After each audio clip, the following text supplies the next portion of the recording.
Welcome back to Soulful and Sober. Can anyone else believe that it is seriously like we're in December and it's almost over? Like it's crazy to me. It's crazy to me.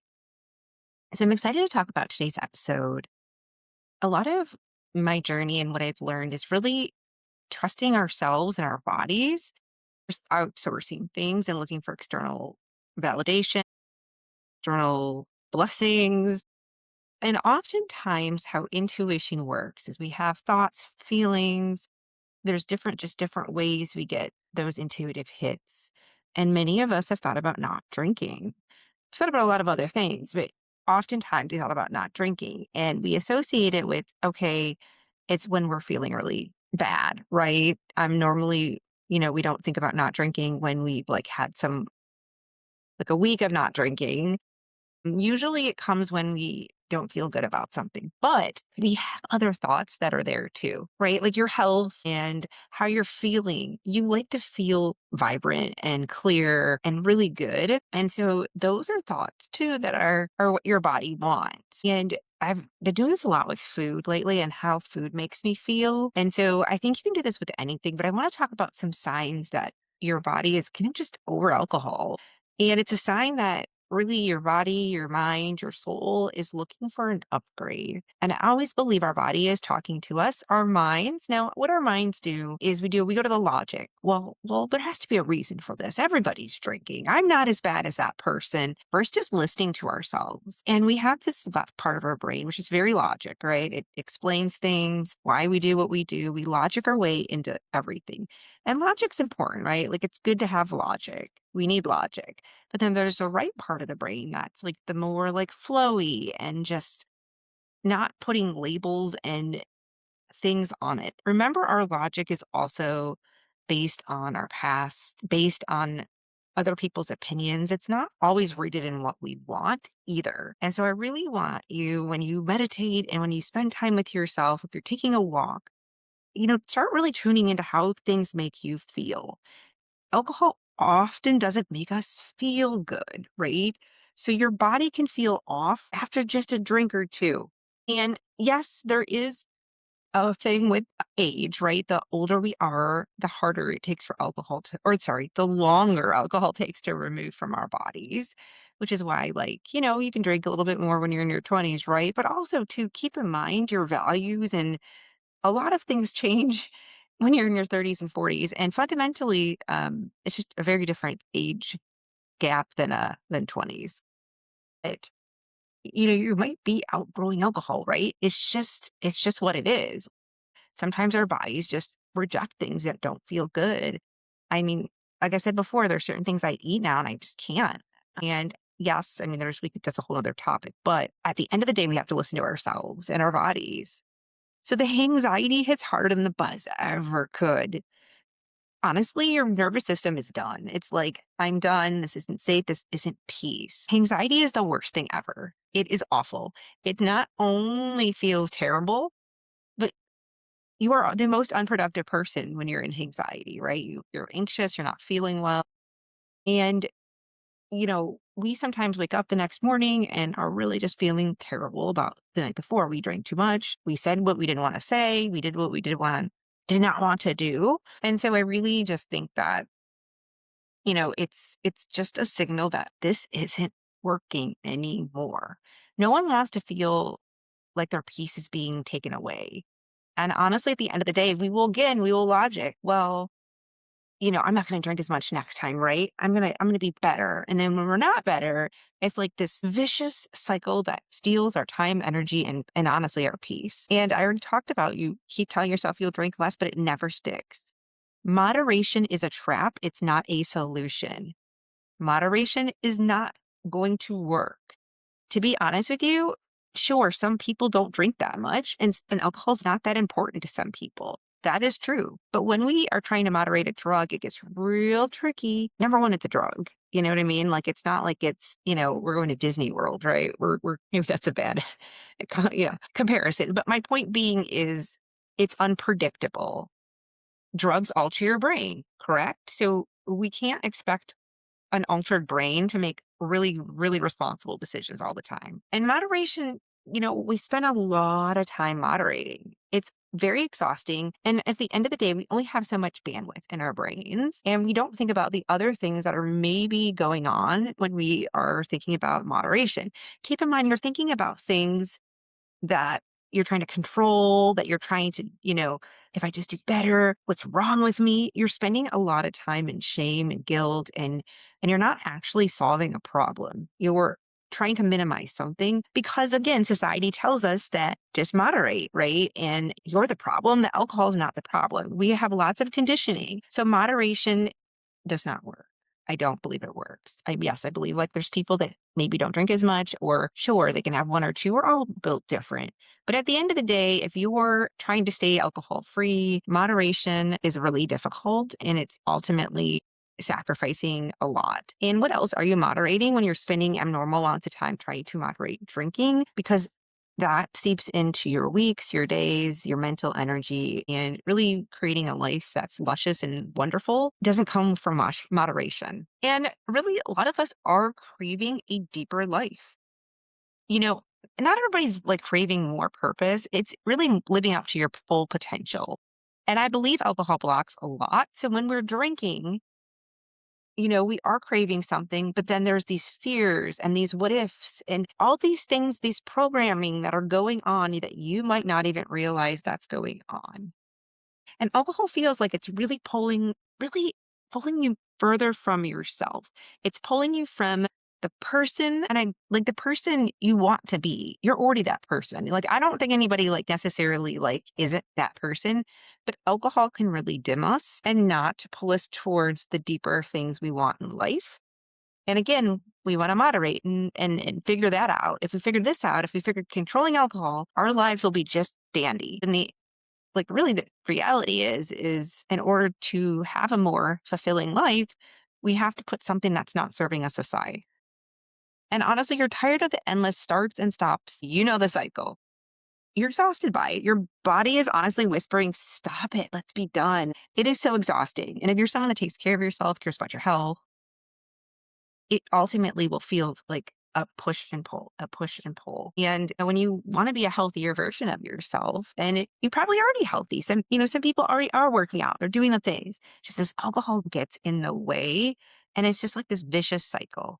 And you might even be good sometimes and bad, right? So it's like it's really complicated and there's so many labels and there's so many things and it's utterly like a hamster wheel. You feel your intuitions getting louder, something, and you know you're meant for more. And this isn't truly who you are, how you want to live.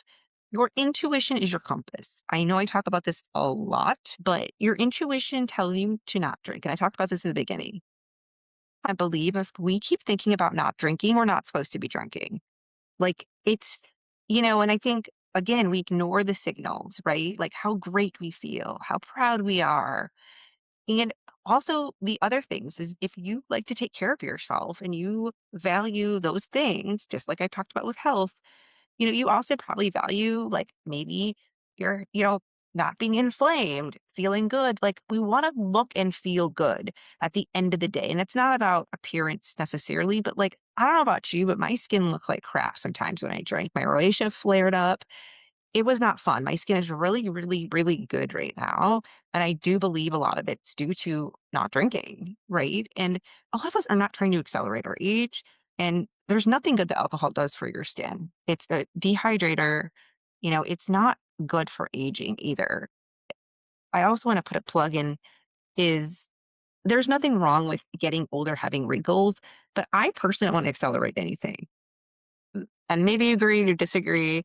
It's not nothing that I'm like, I think about all the time, but like I remember looking at myself sometimes going, oh my God, I look terrible. And to be honest with you, skin health is very important to me. And so are my hormones and all the things now that I'm in my 40s. And alcohol is it's just so much easier not having it there. I don't have to think about it. I don't have to worry about it. And then you can really listen to your intuition because you are going to have things in your life that are going to happen, right? Some people have things that happen to other people, health concerns. As we get older, people get older, families, our kids have things that are going on. So we really can be fully present for those things We're chasing a buzz, first worrying about moderation. You see where I'm getting at? Like, it's just a lot of time, energy, and exhaustion. And honestly, you're probably waiting for a new chapter to begin. You're scared, but you might be relieved. Because honestly, people get really excited to give up alcohol. They want to feel good. But what people do is sometimes they get really excited and then they think, oh my God, I have to do this forever. How am I gonna go on vacation? And again, this is your brain logicking your way into things. I'm gonna tell you right now, you're gonna have to surrender. You're gonna have to surrender things as well. A lot of this is going to be outside of your zone, right? Like no one can predict our future, but we can predict our future if we keep doing the same things, like how we're going to be feeling. We don't know all the things, but the one thing we have control over is what we put in our bodies, how we take care of ourselves. And at the end of the day, if you keep thinking about not drinking, maybe this isn't serving me, maybe I should take a break, get curious and listen to yourself. It's never about like, you have to do this or you don't have to do this. The best thing I can tell you with anything in your life that you're dealing with, if you keep thinking about something now, again, I'm not talking about anxiety and fear because those are a little bit different than intuition. Intuition is like, literally, I should stop drinking alcohol. Like this isn't good. This isn't working. But your intuition can talk in other ways, and it's really a fun thing. And then we have to surrender. And although this is a whole nother podcast episode, is surrendering is not having all the answers. If you're like me, you might try to control everything, but it's really very time consuming and hard and it doesn't work. And so sometimes it's just giving up control, knowing I need to perhaps get support or do whatever on my alcohol free journey, but not having all the answers is okay. Like just being in the moment of knowing I need to change and listening to yourself and your body. It's like the best thing ever. And things that can help you to get into your body is movement, yoga, walking, breathing, meditation, just understanding what road you're on and where you want to go. And I'm going to link below. I have an alcohol free awakening workbook slash guide, whatever you want to call it, but with tons of journal prompts. And I think it's a really good place to start because I think there's a lot of different emotions when we want to stop drinking. And often we think multiple things. And I don't know where you're at in your journey. And again, it's individualized, but a lot of times people think they have to be worse. Maybe they don't want to be viewed as an alcoholic. And, I didn't want to be viewed as that. So I think labels are scary and people feel weird sometimes when they stop drinking, like, are people gonna worry about me? And I will tell you this will fade. I felt the same way. It fades, it goes away when you are get more confident and you start trusting yourself more. A lot of this journey is trusting yourself. And if your friends and family like support you, they're not gonna care. And not everybody understands, and that's okay too. I think a lot of times we think that everybody has to get us. People need to obviously respect us and respect our boundaries and support us. That's obviously the goal, right? The hope, but doesn't mean everyone has to understand the journey we are on. And, we have one life, right? On this planet. And if we live by everybody else's rules, we fundamentally probably will be a little bit miserable. Because I can tell you, when you listen to yourself and you remove alcohol and you keep listening to yourself, I'm not going to lie and say it's going to be easy, but you're going to feel more fulfillment because I do believe that once we stop drinking, there are things we have to work on. And we're not always like healing all the time necessarily. We can still learn about ourselves, practice self love, heal while doing really cool, badass things, right? Like you don't have to have this everything figured out. But what I can tell you is just take a break and get curious. And if you already are on your sober journey and you're like, Christy, I've already taken a break. Like, I keep going back. There is always a reason. But there's a reason we do what we do. I remember in the beginning when I quit, well, when after I decided I actually wanted to quit for, a decent amount of time, I remember thinking, like, is this really worth it? Because things get hard and everybody's lives are different. And sometimes life.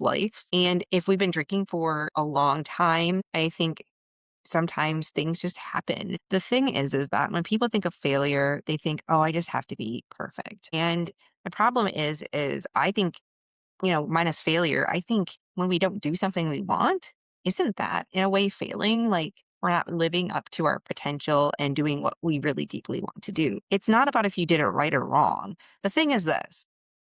removing alcohol, trying something out of your comfort zone, it's it's not going to always be perfect. And this is where people quit and give up on things they actually want to do. And they convince themselves, I did this to myself, I'm just going to try to moderate. Maybe I can drink. Maybe I can have one. And then they're like mad at themselves again because they're not listening to themselves. And so this is never a perfection game. I'm going to leave it at that. Your brain will always see change as feeling like a little uncomfortable. So you're going to feel the pull. That's a normal thing. Growth is uncomfortable, but it's where you change and eventually your nervous system kind of gets used to it. It gets used to the newness. It gets used to like being alcohol free and also, getting support and having people that are behind you is really helpful. So again, I'll link the workbook below. And as always, let me know if you have questions and I hope you have a wonderful day.